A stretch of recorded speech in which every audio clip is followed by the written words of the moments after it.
ترم 2 في برنامج الترجمة بقسم اللغة الإنجليزية. النهاردة عندنا lecture 2. Alright.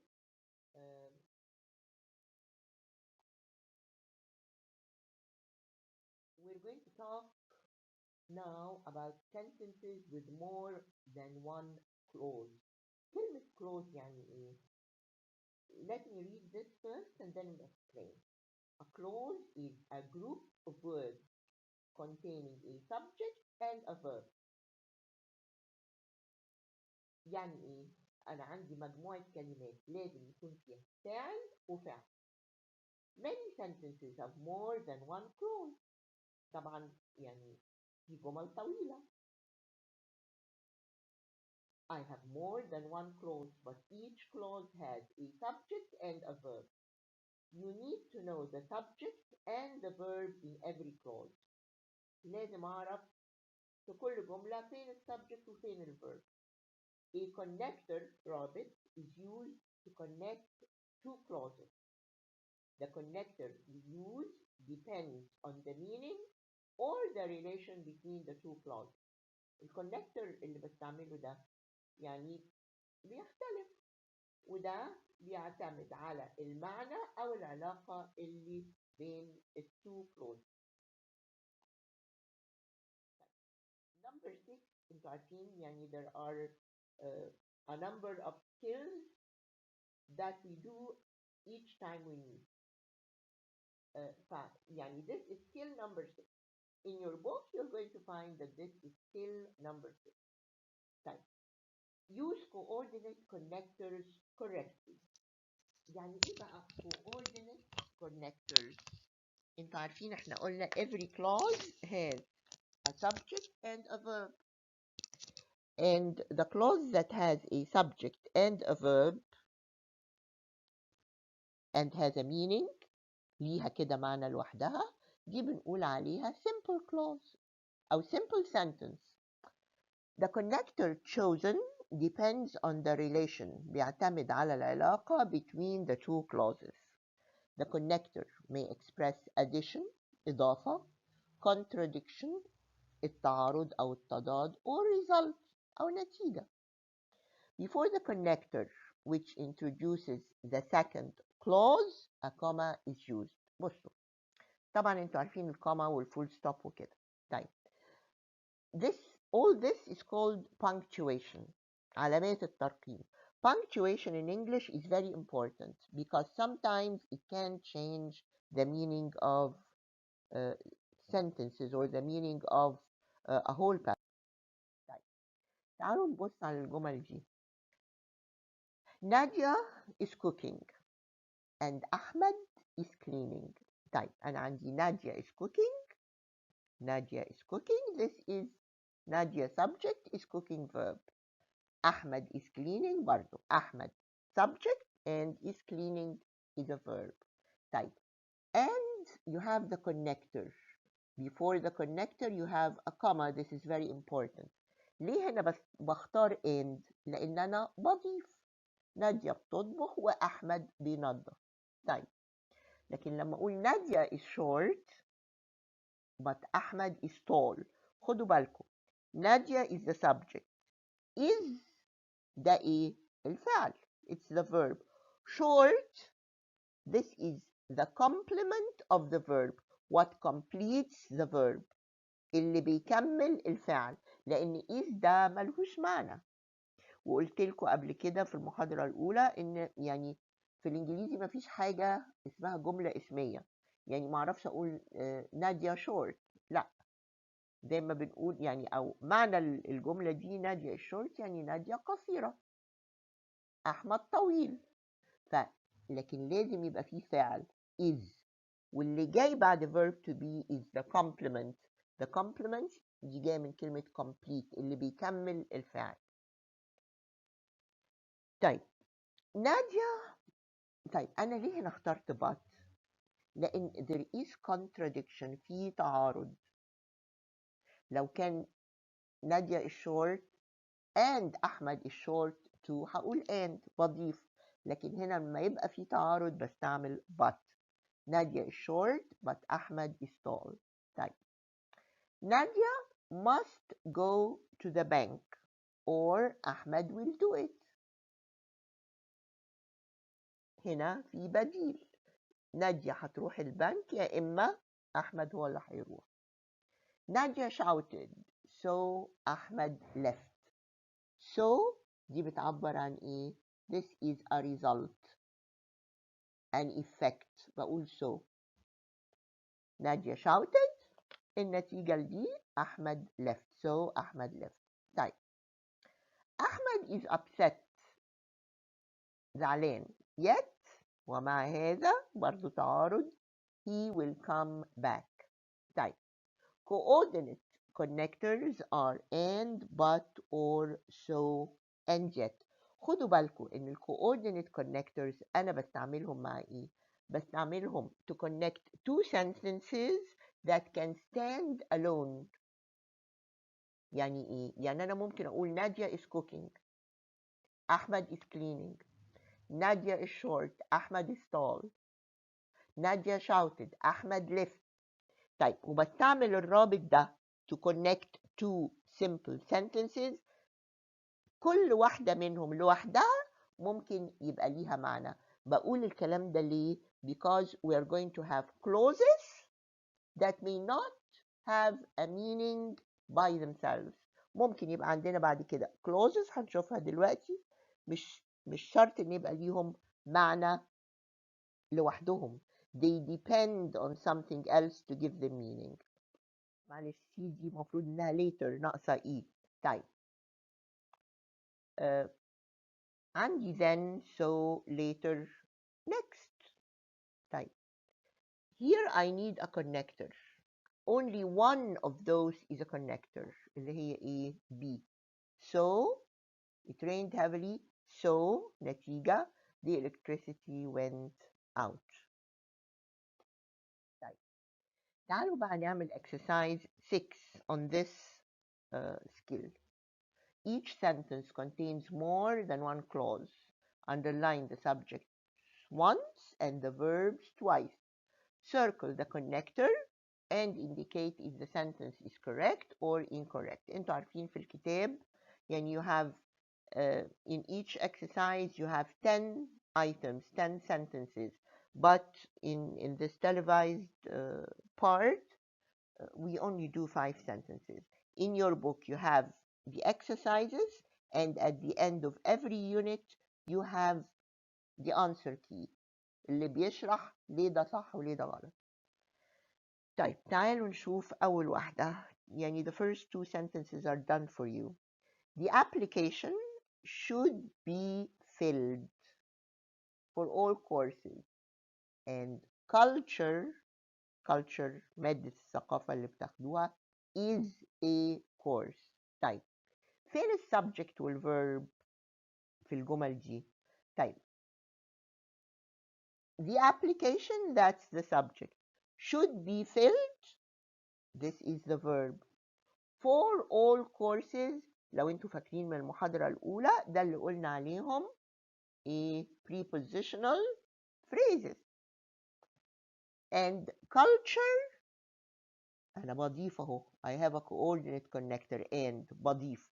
And culture is a course. Culture subject is verb a course. طبعا دي تكملة verb to be لأن ملوش معنى لوحده كما لو كانت جملة اسمية يعني. طيب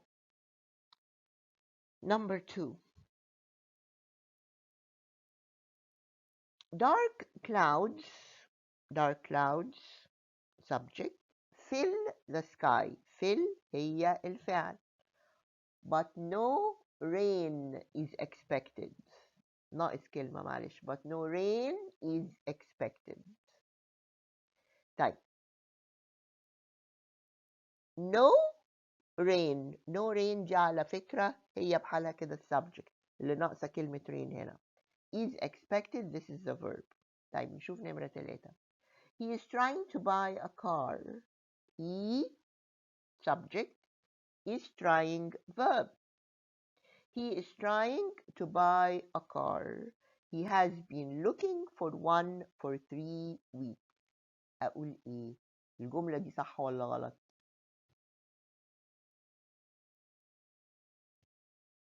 أنا عندي أهو he و is trying, this is one clause.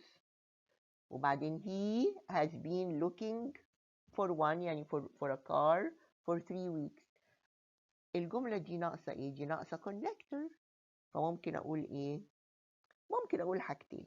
He is trying to buy a car so he has been looking. النتيجة بقى يا إما أقول and. الاتنين ينفعوا. ممكن إضافة وممكن result. So the book was out of print. I had to photocopy it. طبعا so هي الكونكتور. The connector comes to connect after the first clause to connect it to another clause. فهقول إيه؟ The book was out of print, comma, so I had to photocopy it. طيب يبقى الجملة دي برضو كانت غلط. The professor will give a written exam or she may ask for a term paper. يا إما هتطلب، يا إما هتدي امتحان مكتوب، يا إما هتطلب بحث a term paper. طيب أنا عندي هنا بتكلم على بديلين، يا كذا يا كذا، يبقى or هي الكونكتور الصح. يبقى جملة 5 دي نمرة 5 هي اللي صح. طيب تعالوا نشوف skill number 7. طيب adverb time and cause connectors. طيب أنا هنا عندي clauses، هتكلم هنا على clauses which are adverb clauses. إيه ال adverb clauses دي بقى؟ of time and of cause. طيب adverb time clauses answer the question when. يعني لو أنا عندي جملة and the clause answers the question when يبقى دي an adverb time clause. لو عندي clause that answers the question why يبقى this is an adverb cause clause. right? طيب تعالوا نشوف الجمل دي. The lecture started before I arrived. يبقى before I arrived دي ايه؟ مش أنا the lecture started ادي clause. Before I arrived دي another clause وعندي before. طيب ينفع إن أنا أقول before I arrived وتبقى لوحدها؟ تنفع يعني تدي معنى؟ لا. فهنا أنا بقول إن أنا عندي a clause which is the main clause، الكلوز الرئيسية، و before I arrived دي الكلوز اللي بنقول عليها، احنا بنقول main و subordinate أو بنقول dependent بتعتمد على نفسها، سوري ما بتعتمدش على نفسها، and independent بتعتمد على نفسها. طيب the lecture started دي independent، لكن ما ينفعش أقول before I arrived. Before I arrived is a dependent clause. dependent يعني بتعتمد على إيه؟ على الكلوز اللي قبلها عشان يبقى ليها معنى. طيب الcause I missed the lecture because I was late. يبقى because I was late this is a clause that answers the question why. Why did you miss the lecture? Because I was late. When did the lecture start? Before I arrived. طيب this is one pattern of adverb clauses in English. لأن عندنا adverb clauses كتير قوي. The clause which is introduced with the connector is the adverb clause اللي هي before I arrived أو because I was late. If it comes in the middle of the sentence we do not use a comma زي اللي عندنا دول. مفيش comma. The other pattern is when it comes at the beginning of the sentence with a ممكن في الإنجليزي, and in this case we use a comma after the adverb clause. ليه؟ لأن ال adverb clause is not the main clause, is not the independent clause، ما هياش الجملة المستقلة. يعني لو أنا قلت مثلا because I was late I missed the lecture. because I was late دي خارج عن الكلام الأساسي اللي عندي I missed the lecture. يبقى لما هقول الكلاوز دي في الأول لازم أفصلها بكما عن الكلاوز الأساسية. يبقى before I arrived, comma, the lecture started. Because I was late, I missed, comma برضو I missed the lecture. طيب ايه ال adverb time connectors؟ كل الحاجات دي refer to time. يعني لو قلت after, as soon as, once, when, as, before, since, whenever, as long as, by the time, until, while، كل الكلمات دي are adverb of time connectors, right؟ مش بس when. طيب adverb cause connectors as، عارفين ان ساعات نستعمل as بمعنى because. لما اقول مثلا I missed the lecture as I was late. as بنفس معنى because. كل دول بنفس معنى because ممكن استعملهم. as و now that because since و in as much as. Alright? These are adverb cause connectors. طيب نعمل مع بعض exercise 7. Each sentence contains more than one clause. Underline the subjects once and the verbs twice.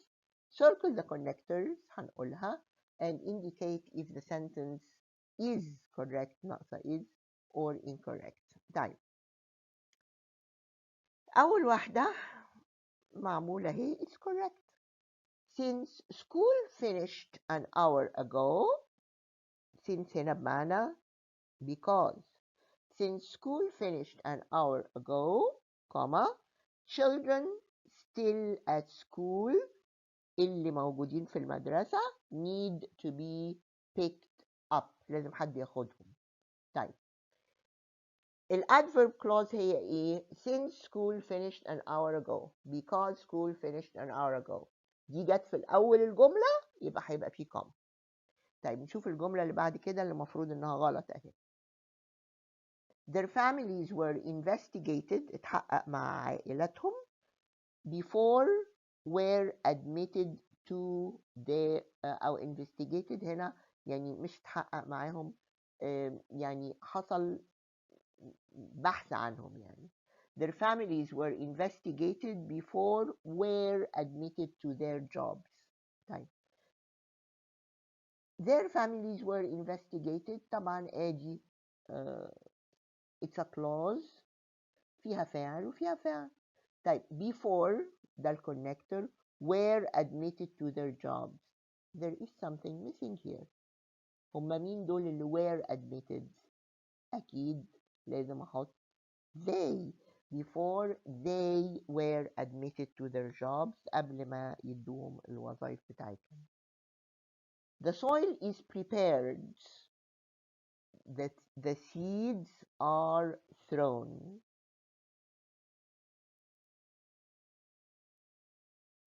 طيب أنا أولا الجملة دي غلط. نشوفها طيب غلط ليه.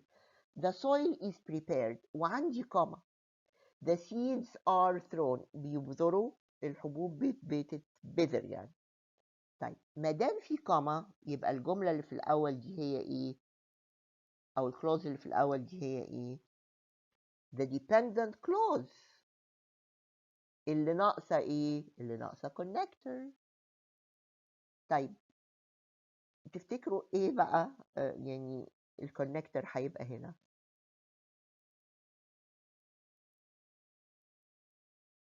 هو مش بيحصل الأول إن هما الأرض تعد وبعدين يبذروا الحبوب؟ يبقى إيه؟ After the soil is prepared, the seeds are thrown. طبعا لو كانت after the soil is prepared جت في الآخر ما كانش هيبقى عندي comma.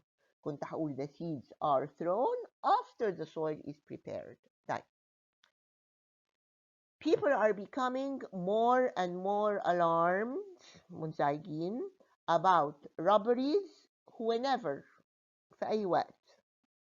Robberies occur in the neighborhood. لما في أي وقت بتحصل فيه سرقات في المنطقة. People are becoming والتكملة بتاعتها بكمل adjectives وبكمل about robberies. about دي طبعا prepositional phrase وكده، لكن برجع أقول whenever robberies أدي robberies subject تاني occur verb in the neighborhood. طيب whenever هي الرابط والجملة صح وما عنديش كوما لأن ال adverb clause جت في آخر الجملة. طيب we can start the lecture now that it is 1:05. Now that يعني because it is 1:05. طيب لو كنت قلت now that it is 1:05 يبقى لازم أحط كوما. We can start the lecture. Alright. طيب نشوف 8. Other adverb connectors. طيب the adverb clauses are not only cause and time. There is place, there is manner, there is condition, there is contrast. ودي بتبتدي برضو يعني these show أو these connectors show the relationship between the two parts of the sentence. The relationship بتبقى الحاجات دي بقى يعني contrast ولا condition ولا manner ولا whatever. تعالوا نقرا كده. Besides time and place, the adverb connectors also express a number of other ideas. مش انتوا عارفين ان احنا بنقول ظرف الزمان، احنا عندنا ظرف الزمان وظرف المكان. لا في حاجات الظرف ده بقى اللي هو الادفيرب، في حاجات تانية كتير. Adverb connectors also express a number of other ideas, such as contrast, condition. انتوا خدتوا اكيد بتفتكروا دي دايما حاجة اسمها ال conditional sentences الشرط. manner and place. طيب besides بصوا اللي فوق دي besides time and cause اللي هم خدناهم في الثانية. في بقى برضو manner and place دي غلطة معلش. All adverb clauses have the same pattern نفس التركيبة دي as time and cause clauses. يعني if the adverb comes at the beginning of the sentence there is a comma in the middle. If it comes in the middle of the sentence there is no comma. يعني هقول ايه؟ Although I was late, the contrast. Although I was late. مع اني كنت متأخر. I attended the meeting. الادفيرب clause جت في الأول لأنها مش الأساس بقى فيه كوما. إذا جت في الوسط no comma. I attended the meeting although I was late. Alright? طيب نشوف المثال ده. You will pass the exam. You will pass the exam. أجي عندي أهو جملة من فاعل وفاعل ومفعول كمان. You will pass the exam. Provided. Provided يعني on condition بشرط. طيب provided is a connector. يبقى لازم يجي وراها ايه؟ فاعل وفعل. طيب انا عندي studying وstudy وto study وyou study. You is a subject and study is a verb. يبقى هي دي بس اللي تنفع. In this sentence, provided is a condition adverb connector. رابط للشرط. It should be followed by a subject and a verb, and D is the only choice that has a subject and a verb which completes the adverb clause.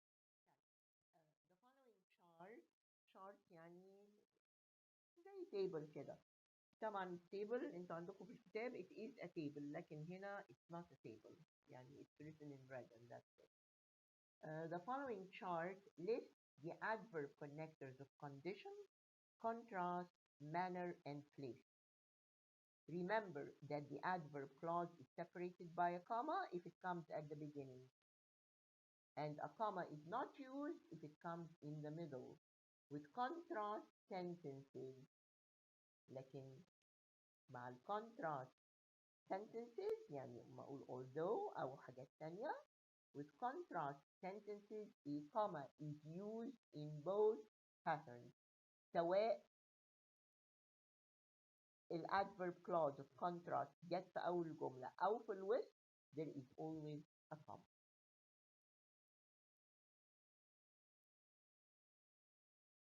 طيب condition adverb clauses of condition بقول if و in case provided providing و unless and whether. Contrast بقول although و even though و though while whereas. في الكونتراست جملة الادفيرب أو the adverb clause جت في الأول جت في الآخر there is always a comma to separate it from the independent clause in our sentence. طيب manner بقول as و in that place where أو wherever. Note, a comma is often used in the middle of the sentence with a contrast connector. ما ننساش ده. يعني ما أقول the Smith family arrived at 2 while the Jones family ده while هنا خدوا بالكم and while يعني ما أقول مثلا she was studying while I was reading. while I was reading هتبقى time connected while. لكن هنا بقول يعني دول وصلوا بدري whereas أو while بنفس المعنى. whereas أو while the Jones family arrived an hour later. but while هنا معناها تضاد. alright. طيب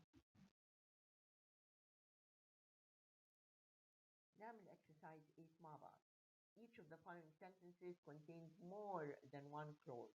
Underline the subject once and the verb twice. Circle the connectors and indicate if the sentence is correct or incorrect. Type. You cannot get the job. You cannot get فعل وفعل if you have no experience. If is a condition connector you subject to have verb. الجملة دي صح. طيب. The captain gave strict orders. أعطى أوامر مشددة. The sailors did not obey.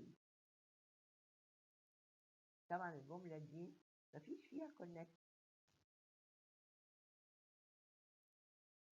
طيب إيه العلاقة بين الجملتين؟ ده إدى أوامر مشددة قائد السفينة. The sailors البحارة ما قطعوش لم يطيعوا هذه الأوامر. فده إيه؟ أكيد ده contrast. هقول the captain gave strict orders although the sailors did not obey. Right. No one is admitted to the program unless one the requirement. Right. No one the subject is admitted بالفعل to the program unless the condition. Unless one the requirement. One يعني الواحد يعني بني آدم. Unless the person. The requirement. طيب فين الفعل؟ Here we have a verb missing. فهقول مثلا unless one meets the requirement. دايما الفعل اللي بيستعمل مع requirement يعني يفي بالمتطلبات يبقى meet to meet the requirement. مفيش هنا فعل unless one meets the requirement. وبرده لو اتحطت في الأول هقول unless one meets the requirement, no one is admitted to the program. طيب. While most passengers came on time, some were delayed because of the traffic. طيب while هنا دي يعني is it time or contrast? It's contrast. While most passengers came on time, طبعا some passengers some هتبقى الفاعل were delayed الفعل because of the traffic. وبرضو لأن دي contrast جت في الأول جت في الآخر there is always comma. I will take you wherever need to go. طيب wherever دي a place connected. Where will you take me? فهقول wherever need to go. Need wherever need هو مين ده اللي need يبقى هو here is يعني a subject is missing. I will take you wherever you need to go. alright طيب تعالوا نشوف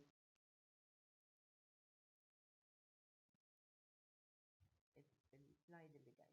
More sentences with more than one clause. طيب a clause is an adverb. It functions as an adverb. هو الادفيرب ده بيعمل ايه؟ طيب the adverb adds to the verb. It qualifies بتوصف الفعل. طيب ايه الفرق بين الادفيرب والادجكتيف؟ the adverb qualifies تصف a verb while the adjective qualifies a noun. يبقى أنا بقول يعني لو حاجة بتضيف للفعل it's an adverb clause. بتضيف لاسم it's an adjective clause. It is a noun clause if it functions as a noun. لو كانت الكلاوز بتعمل كاسم يبقى هقول عليها noun clause. يبقى أنا عندي adjective clause, adverb clause and noun clause. طيب الnoun clause الnoun ده بيبقى إيه عندي؟ الناون يا إما بيبقى subject يا إما بيبقى object يا إما زي ما عرفنا في المحاضرة الأولانية لما بيبقى عندي prepositional phrase بيبقى noun object of the preposition. طيب ممكن الناون يبقى كلمة وممكن يبقى phrase يعني مجموعة كلمات من غير فعل ولا فاعل وممكن يبقى clause. alright طيب a noun, an adverb or an adjective can be just one word, a group of words without a subject or a verb اللي بنقول عليها phrase, or a group of words with a subject and a verb اللي بنقول عليها clause. نيجي بقى للnoun clauses and noun clause connectors. دايما في connector. طيب a noun أنا لسه قايله لكم الكلام ده قبل السلايد. A noun is either a subject or an object of the preposition. A noun clause is a clause that functions as a noun. يعني ممكن بدل ما يبقى عندي كلمة واحدة ممكن يبقى عندي clause. السبجكت بدل ما يبقى كلمة ممكن يبقى phrase وممكن يبقى clause والobject نفس الحكاية. تعالوا نشوف. A noun clause is a clause that functions as a noun. بيشتغل شغلته بيؤدي وظيفة الnoun. It is therefore either a subject, an object, or an object of a preposition. يعني لو قلت مثلا I know where he lives. I subject no verb. He subject lives verb. وعندي where هي الكونكتور. طيب لو انا بقول I know،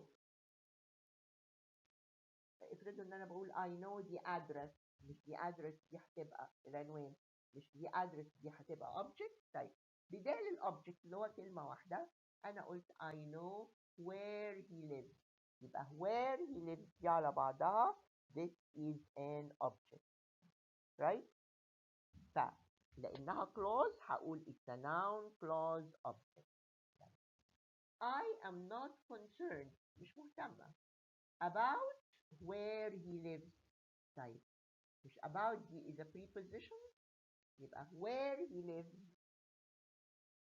ما أنا ممكن برضه أقول I am not concerned about him، مش him دي هتبقى object of the preposition بدلها، أو I'm not concerned about the address بدلها أنا حطيت where he lives connector subject he lives verb.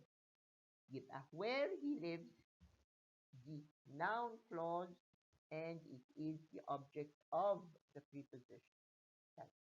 Where he lives is not important. طيب where he lives على بعضها كده دي الفاعل بتاع الفعل اللي هو is والتكملة بتاعته not important. يبقى the noun clause here in this sentence اللي هي where he lives it's the subject. يبقى where he lives is not important. زي بالظبط ما كنت هقول the address is not important. the address كلمة واحدة، لكن where he lives دي clause لكن هي برضو subject زي the address. يبقى هقول where he lives is a noun clause and it is a subject. Where changes the clause he lives into a noun clause that occupies the position of either an object or an object of a preposition or a subject. where he lives دي مرة استعملتها كفعل ومرة استعملتها كأوبجكت. where he lives is not important أنا هنا استعملتها كفاعل. I don't know where he lives استعملتها هنا كمفعول. و I'm not concerned about where he lives. about is a preposition يبقى where he lives is object of a preposition. طيب do not confuse متلخبطوش clause connectors common to both noun and adverb clauses. يعني ما نلخبطش الكونكتورز اللي هي ممكن نلاقيها في adverb clause زي where و when وممكن نلاقيها في noun clause. هنا يعني أنا بشوف الكلاوز دي محطوطة في مكان إيه؟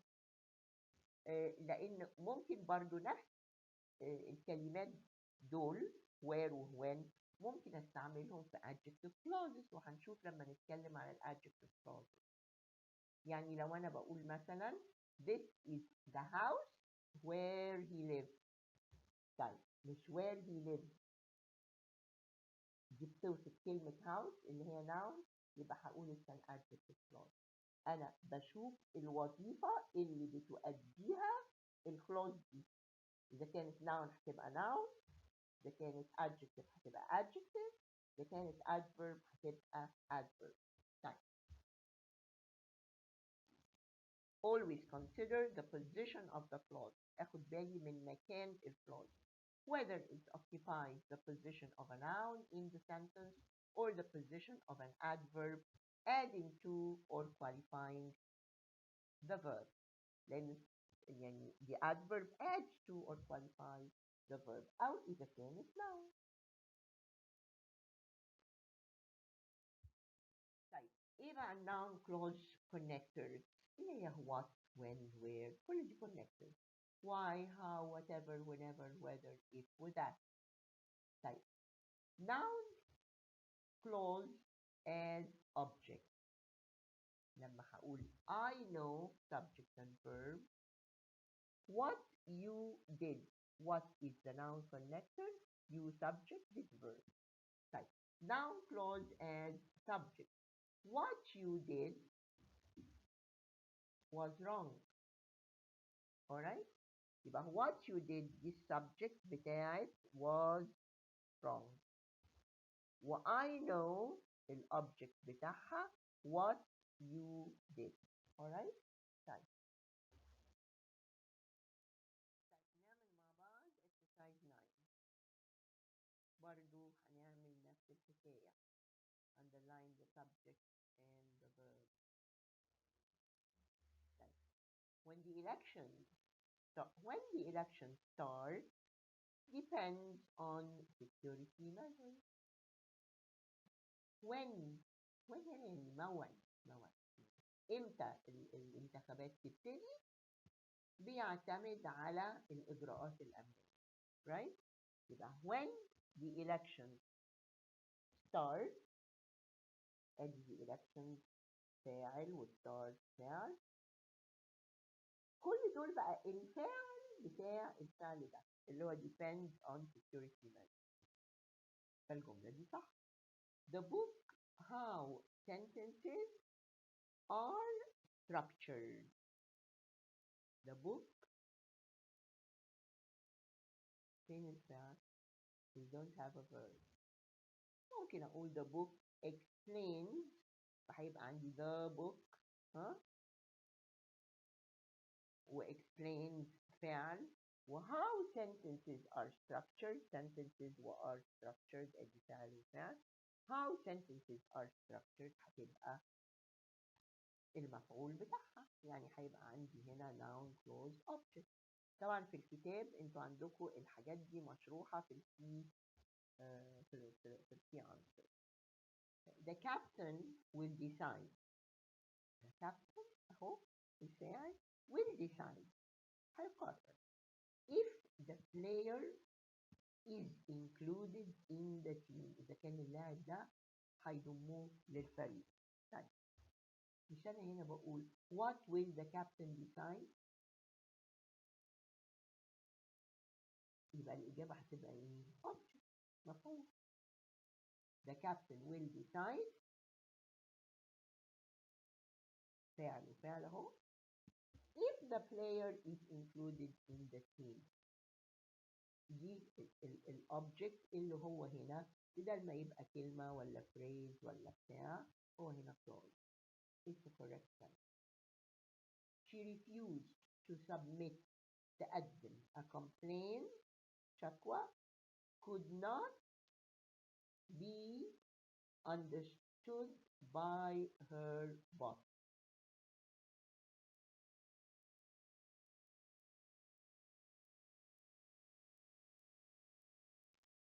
She refused to submit a complaint. مش ده هنا عندي she refused فعل وفعل. طيب وفي كمان مفعول اللي هو a complaint could not be understood. كل ده مفروض السبجكت بتاع could not be understood بس ناقص حاجة I don't have a connector. a noun clause connector. فممكن أقول إيه؟ why she refused to submit a complaint. ليه هي رفضت تقدم شكوى ماله بقى could not be understood by her boss. دي حاجة ما فهمهاش رئيسها في العمل. talked about how we should write the paper.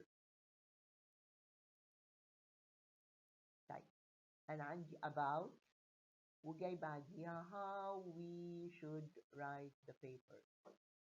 noun clause أهي دي طبعا is the object of the preposition about.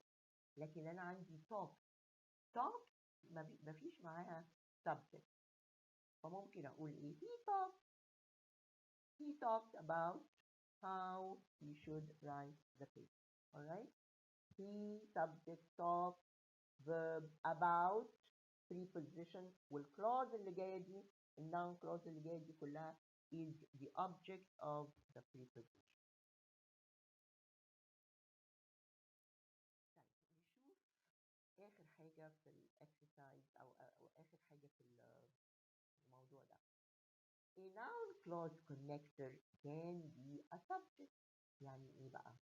إن الكونكتور نفسه ممكن هو يبقى subject. تعالوا نشوف الجمل دي كده.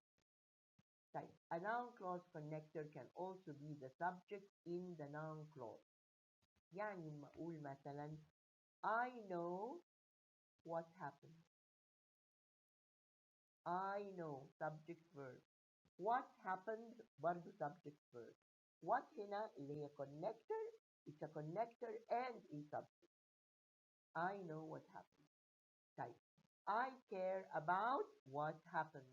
نفس الحكاية. What is a connector and it is a subject as well. The word what is the connector that joins the two clauses, and it is the subject of the noun clause, which is object of the preposition. What happened must be revealed. طيب must be revealed دي الفعل. يبقى أنا عايزة السبجكت. السبجكت بتاع الفعل ده اللي هو must be revealed. what happened لازم يبقى عندي أهو happened is a verb. يبقى what غير إنه connector it is the subject of الclause دي اللي هي what happened.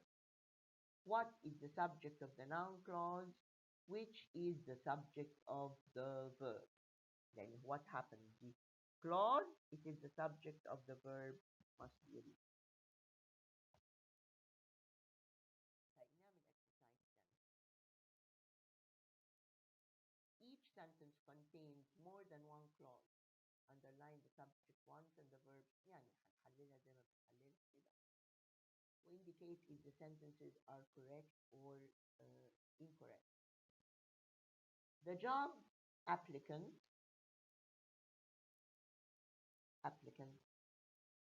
ده مفروض